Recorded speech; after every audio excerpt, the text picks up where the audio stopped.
Hey, Ryan Sweeney here. I want to share a little story about you from my military career, which is unconventional, if you will, given general standards and rank and power, if you will, authority for your position. And as a junior leader, I had an individual come in to me who was enlisted, had spent some time in the military, and then became a warrant officer, which was in between the officer and the enlisted rank, and those were generally our pilots. Fresh out of flight school, but knew the military, had a background, and looked like he carried himself well, was in shape, had some knowledge when it came to aircraft, through spot checking, some questions, if you will.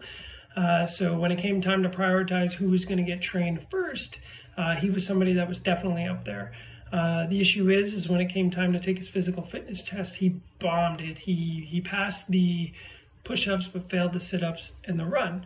And I gave him an opportunity, about 30 days, gave him his performance notice, and then 30 days later, just asked him to fix it. As a professional, as an officer, somebody that I didn't need to follow up with, and he came back 30 days later. He passed the push-ups and the sit-ups, but still bombed the run.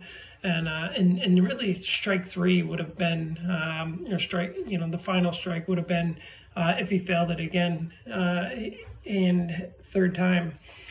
So I had to sit down and have a conversation with him. And of course, he was new, and I was kind of, the leader, if you will, and he was a little afraid to open up because the Army didn't operate like that, a strong authority figure. So after just having some general conversation, I try to figure out what's up. I'm like, hey man, what's up? What's going on? Just talk to me, before I want to set you up for success. Let's figure out how we do this.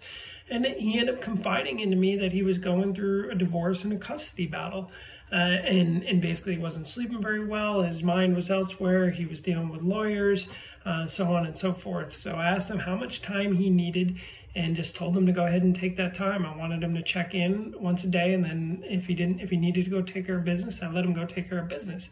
And I told him he needed to clear his mind, basically, to get in the position that he needed to get in. And I told him what it was going to cost him, is he was going to be the last one to go through training to get up and fly the aircraft, but I was giving him the opportunity to pass the test and basically not be kicked out of the Army. And when he handled all his personal matters, he came back for that third test and he aced it, maxed out every category, and you could tell that he was a refreshed individual. So that's just a story I wanted to share with you about, how to be interpersonal, how to build relationships, and really break down the root cause problems, especially when it comes to personnel.